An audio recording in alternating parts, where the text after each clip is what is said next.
Hey guys, welcome back to another Jake Bakes. I'm here today at Soulard Farmers Market, which is one of the oldest markets in the country, started in 1779. Spring is here, so all of the fresh produce is rolling out and we're getting some amazing good stuff in here. I am just completely inspired to bake literally everything in the world, but I've got a couple recipes I want to share with you guys. So let's go find some produce and then let's get back into the kitchen.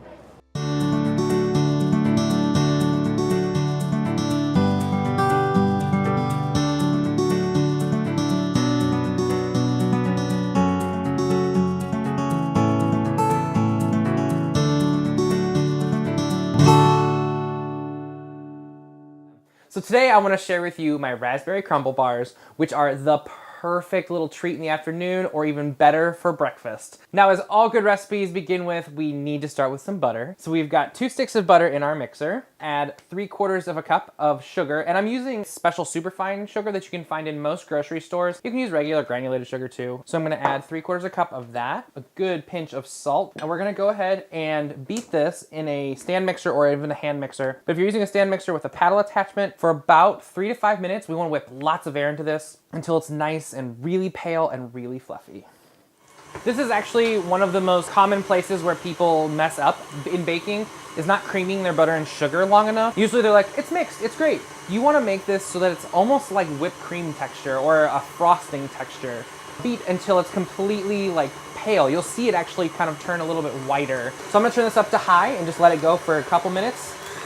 All right.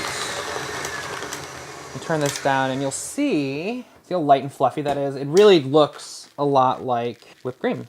So you want it to be really light and fluffy. It's almost white actually. So I'm gonna add in 2.5 cups of just all-purpose flour. This recipe is essentially a shortbread base. So once that's in, add the rest of your flour in. Perfect. And make sure to get it all over your counter. And if you'll notice there aren't any leaveners in this. So that's why you really wanna get as much air in to your flour and to your butter, because that's what's gonna help leaven your actual cookie. And you don't wanna beat this too much, just until it comes together. And while it's finishing up right here, just wanna moisten it a little bit. Add about a teaspoon of good vanilla. Oh my gosh, it smells amazing. So just give this a good mix, make sure everything's good. And you want it so that it's gonna start clumping together, but it's not like a super wet dough, like that. Now I'm gonna grab my pan and press this into the bottom. I'm using a 9x9 here, and I've just went ahead and buttered and floured this. And to help get the bars out really nicely at the very end, I just put 2 pieces of parchment paper down that I can actually just slip up. I'm gonna grab about 2/3 of this dough and sprinkle it down in here, because we don't need too much, because the rest of it's gonna be up on the top as the topping that gives us that nice crumble. Now you just wanna press this in. It doesn't have to be like perfectly flat either, because you're gonna smother this in delicious jam. It's just pressed in there just like that, which is perfect. Now I'm gonna grab my favorite raspberry preserves. About 1/2 cup to a whole cup, depending on how much jam you really want. The only rule is to not go all the way to the edge. If you go all the way to the edge, it's gonna leak through and actually cement them to the sides. Leave about 1/4 inch. What I like to do is to sprinkle this with a few fresh berries too. So take just a few fresh berries and just drop them in here like this. This helps to give a little bit more pop of color, and I love biting into a really fresh raspberry like that. Great, so now we'll set these to the side while we make the rest of the crumble.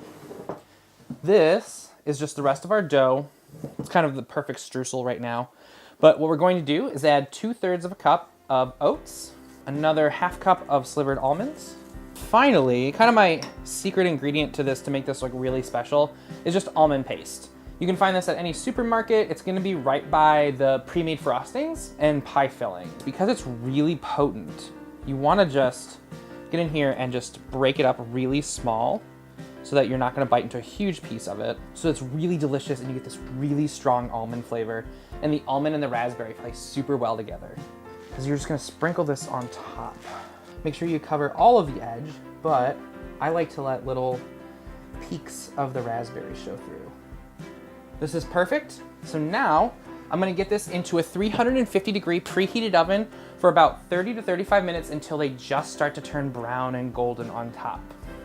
So these guys were in the oven for about 33 minutes. They look amazing. They smell so good. I've let them cool because I want to drizzle them with some cream cheese drizzle, but I don't want the drizzle to melt. So I'm gonna go ahead and cut these guys first. They're gonna be really crumbly, so it's nice to cut them on something that'll allow that to come through too. Alrighty. So now to separate them just a little bit so that when you drizzle, they're not gonna get stuck together. Love the middle part because it's all so jammy and delicious. So now I've got some cream cheese glaze, which you can find the recipe in the comments. And the drizzle just takes it kind of up that extra notch of just being so decadently delicious. They're almost like little cheesecake bars after this. Perfect. Now it's time for my very favorite part of the episode, the taste test. This looks amazing. Look at that jam. This is like a Pop-Tart's older cousin that's really cute, that just like went overseas, studied abroad, came back with lots of culture, like talks about France, and like these are amazing. The perfect thing to make in the afternoon with a cup of tea, because that cookie at the bottom just like dissolves, melts in your mouth. But then a little healthy for the morning with the oats. It's like a bowl of oatmeal. It's delicious. You guys, you saw how simple these were, how easy, and these are like super decadent. Surprisingly, it's like one dough, you've divided into two, made some oats, slapped some really good jam on. So guys, make these in your kitchen, share them with your friends, and once again, thank you so much for joining me in the kitchen. We'll see you here next time on Jake Bakes. Get in my mouth.